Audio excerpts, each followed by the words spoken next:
কাতারের কাছ থেকে গোপনে টাকা নিয়েছিলেন ইসরায়েলের প্রধানমন্ত্রী বেনিয়ামিন নেতানিয়াহু। এ নিয়ে নিজ দেশেই পড়েছেন প্রশ্নের মুখে। চলছে এ ঘটনায় তদন্ত, অথচ সেই কাতারেই হামলা করে বসল ইসরায়েল। মঙ্গলবার যখন কাতারের আবাসিক এলাকায় হামলা চালানো হয় তখন বাংকারে লুকিয়েছিলেন নেতানিয়াহু। নিজের যুদ্ধকালীন মন্ত্রিসভার সদস্য ও সামরিক কর্মকর্তাদের নিয়ে ওই হামলার পুরোটা পর্যবেক্ষণ করেন তিনি। অঘোষিত এই হামলায় কাতারের নিরাপত্তা কর্মকর্তা সহ অন্তত 6 জন নিহত হয়েছে। এ নিয়ে যুক্তরাষ্ট্রের সঙ্গে কাতারের টানাপোড়েন শুরু হয়েছে।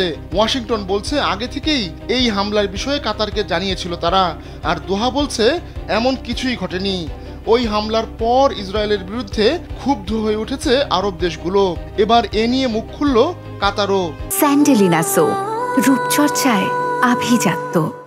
দেশটির প্রধানমন্ত্রী শেখ মোহাম্মদ বিন আব্দুল রহমান আল থানি সতর্ক করে দিয়ে বলেছেন, গাজায় জিম্মি থাকা ইসরায়েলিদের ফিরিয়ে আনার স্বপ্নকে হত্যা করেছে তেল আবিব। এ ঘটনায় নেতানিয়াহুকে বিচারের মুখোমুখি করার আহ্বানও জানিয়েছেন তিনি। সিএনএনকে দেয়া এক সাক্ষাৎকারে কাতারের প্রধানমন্ত্রী বলেন, আমি মনে করি নেতানিয়াহু যে কাজ করেছেন তাতে জিম্মিদের জন্য সব আশাকে হত্যা করেছেন। এখন ভবিষ্যৎ যুদ্ধবিরতির আলোচনায় নিজেদের সম্পৃক্ততা এবং পরবর্তী পদক্ষেপ কী হবে তা নিয়ে ওয়াশিংটনের সঙ্গে আলোচনা চলছে।